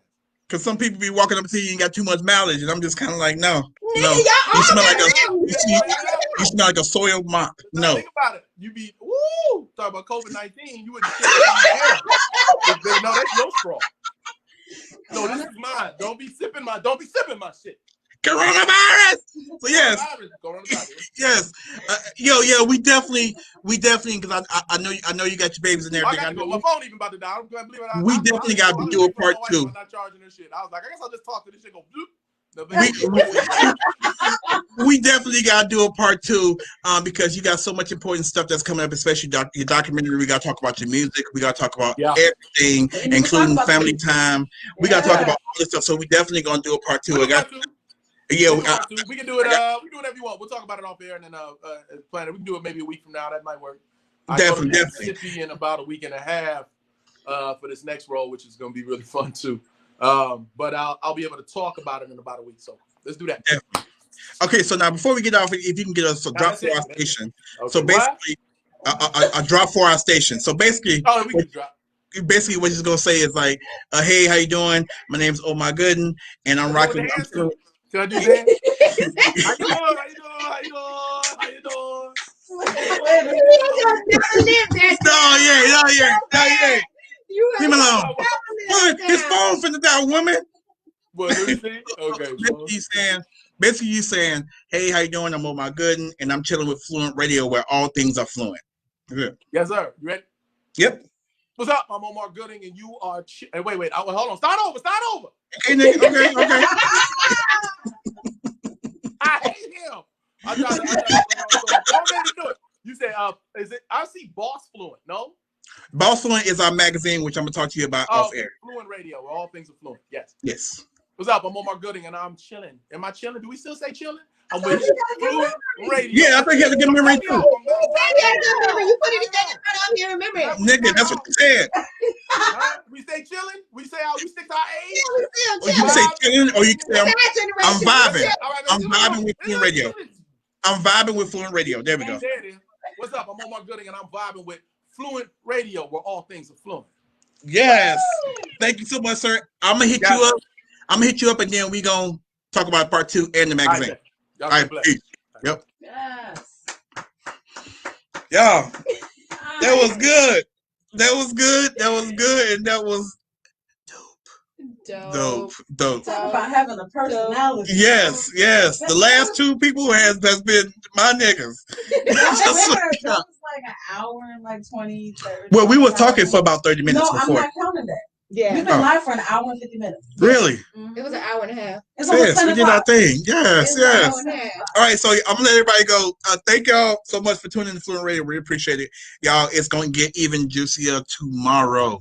It's gonna get even juicier tomorrow. We have the one, the only, the legend, Bill Duke. Yes. And we got Karen White. What? Lord. We are Lord. It's going to be fine. As y'all can see, we're going to I'm gonna hit up Omar, and then we're gonna talk about a part 2 of this, and it's gonna be even doper. So thank y'all so much for tuning in to Fluent Radio. Again, with my lovely co-host Miss Shantae. We are going to see y'all late. Actually, we're gonna see y'all tomorrow. Tomorrow, 2:00 Tomorrow. p.m. Actually, it's gonna be 4:00 our time. Well, 4:00 our time. And it's gonna be 2:00 his. But yes, 2:00 his. And we're gonna do our thing, and we're gonna talk to the legend, y'all. So if y'all got any questions, legends, plural. Let me stop fucking my ass. So yeah, so definitely y'all, if y'all want to send Shantae, y'all want to send me some questions that y'all want us to ask them, do it now. Please do it now, and then we will ask those questions on air. Until then, we are out of here. Peace. Peace.